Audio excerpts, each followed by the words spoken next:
భక్తి గల వారై. ఏం కావాలంట? నీతి కావాలి, యథార్థమైన భక్తి కావాలి. చూడండి, ఆయన యందు భయభక్తులు కలిగిన వారికి ఏమంటాడంటే, అక్కడ సింహము పిల్లల ఆకలి కొని ఉంటాయేమో గాని ఆయన బిళ్ళలకి ఎప్పుడు కూడా ఆకలి కొనరు అంటూ ఉన్నాడు. హల్లెలూయా.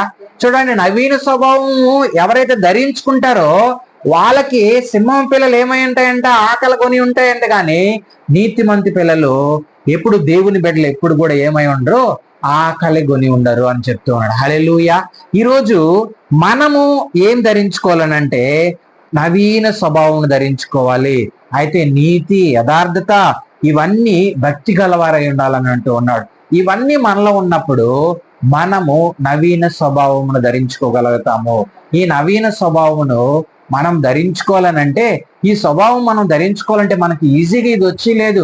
ఎంతో మంది ప్రయాస, ఎంతో మంది సువార్త ప్రకటించారు, ఎంతో మంది ఆయన వాక్యమును మనకు ప్రకటించి అందులో ఉన్న సత్యమును నువ్వు తెలుసుకోవడం వల్ల నీకేం ఆలోచన వచ్చిందంటే, నేను యేసు క్రీస్తు ప్రభు వారి నిజమైన రక్షకుడు, ఆయన రుచి నేను తెలుసుకోవాలనే ఆలోచన నీకు వచ్చింది. అందుకే అంటూ ఉన్నాడు, ప్రభువు దయాళుడని మీరు రుచి చూచి ఉన్న ఎడలా, మీరు రుచి చూచి ఉన్న ఎడలా మీ ప్రాచీన స్వభావమును మీరు ఏం చేస్తారు?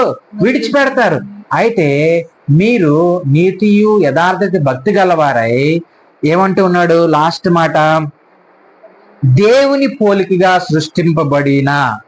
చూడండి, దేని పోలికగా అంట? మనిషి పోలికగా కాదు, దేవుని పోలికగా సృష్టింపబడిన నవీన స్వభావము. అంటే కొత్తగా అప్పుడే జన్మించిన శిశువు ఎలాగుంటాడో అతనికి ఏం తెలియదంటే, ఆ బేబీకి ఈ లోకంలో ఏ పాపమో తెలియదు, ఏ క్రోధమో తెలియదు, ఏ దుష్టత్వమో తెలియదు, ఏమీ ఆ బేబీకి తెలియదు. అదే విధంగా నువ్వు కొత్తగా జన్మించి శిశువును పోలిన వారిగా నువ్వు ఉన్నప్పుడు నీ జీవితంలో కూడా యేసు క్రీస్తు తప్ప ఈ లోకంలో ఉన్నది ఏది కూడా నీ దగ్గరికి రాకూడదు. ఎందుకనంటే నువ్వు ఇప్పుడు ఏం ధరించుకొని ఉన్నావు? నవీన స్వభావమును ధరించుకొని ఉన్నావు. హల్లెలూయా. ఆయన రుచి చూచి తెలుసుకొని ఈ రోజు నువ్వేం ధరించుకొని ఉన్నావు? నవీన స్వభావమును ధరించుకొని ఉన్నావు. ఆ నవీన స్వభావము నీకేం చేస్తుందంటే, నిన్ను ఇతరులను ప్రేమించమని చెప్తుంది. హల్లెలూయా. ఇతరుల్ని క్షమించమని చెప్తుంది. హల్లెలూయా. ఇతరుల్ని కనికరించమని చెప్తుంది. ఇతరుల్ని వాళ్ళని నీ హక్కును చేర్చుకోమని చెప్తుంది. యేసు క్రీస్తు ప్రభువారు చూడండి, ఆయన సిలువులో ఉండి కూడా సరే, వీరేం చేస్తున్నారు, వీరు ఎరగరు గనక వీరిని ఏం చేయాలి? క్షమించు తండ్రి అని చెప్పి వేడుకున్నాడు. ఆయన ప్రేమ ఎప్పుడు కూడా క్షమాగుణమునిస్తుంది. హల్లెలూయా.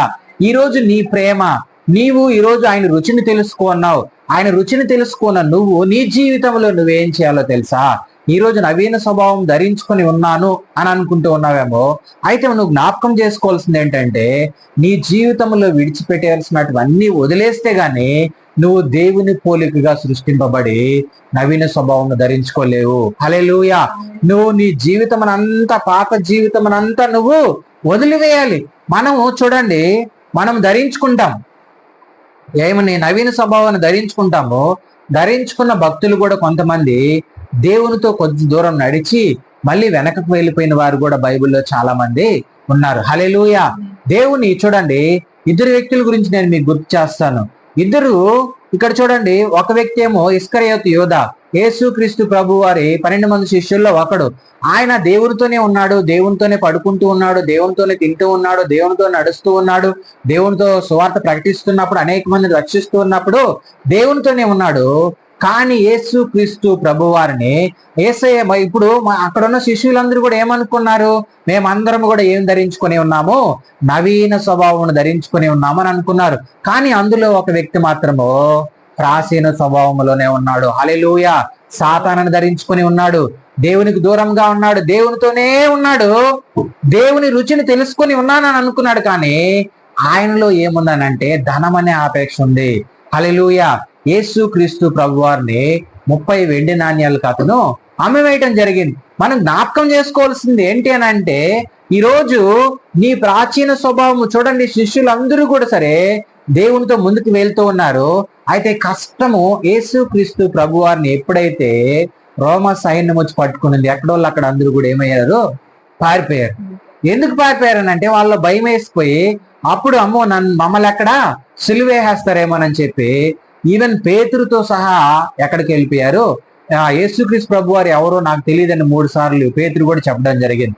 అయితే ఇక్కడ మళ్ళీ దేవుడు వాళ్ళని దర్శించుకొని వాళ్ళని ముందుకు తీసుకెళ్తాడు. కానీ ఇందులో తప్పిపోయిన ఇస్కరియోత యోధాను మాత్రము ఆయనకు మాత్రం శిక్ష అనేది పడింది. ఎందుకనంటే ఆయన శిష్యుల్లో ఒకడుగా ఉన్న ఇతను దేవుని సృష్టింపబడి దేవుని స్వభావంలో ధరించుకొని ఉన్నాడు, నవీన స్వభావం ధరించుకొని ఉన్నాడు అని అనుకున్నారు కానీ అతను ప్రాచీన స్వభావంలోనే ఉన్నాడు. హల్లెలూయా.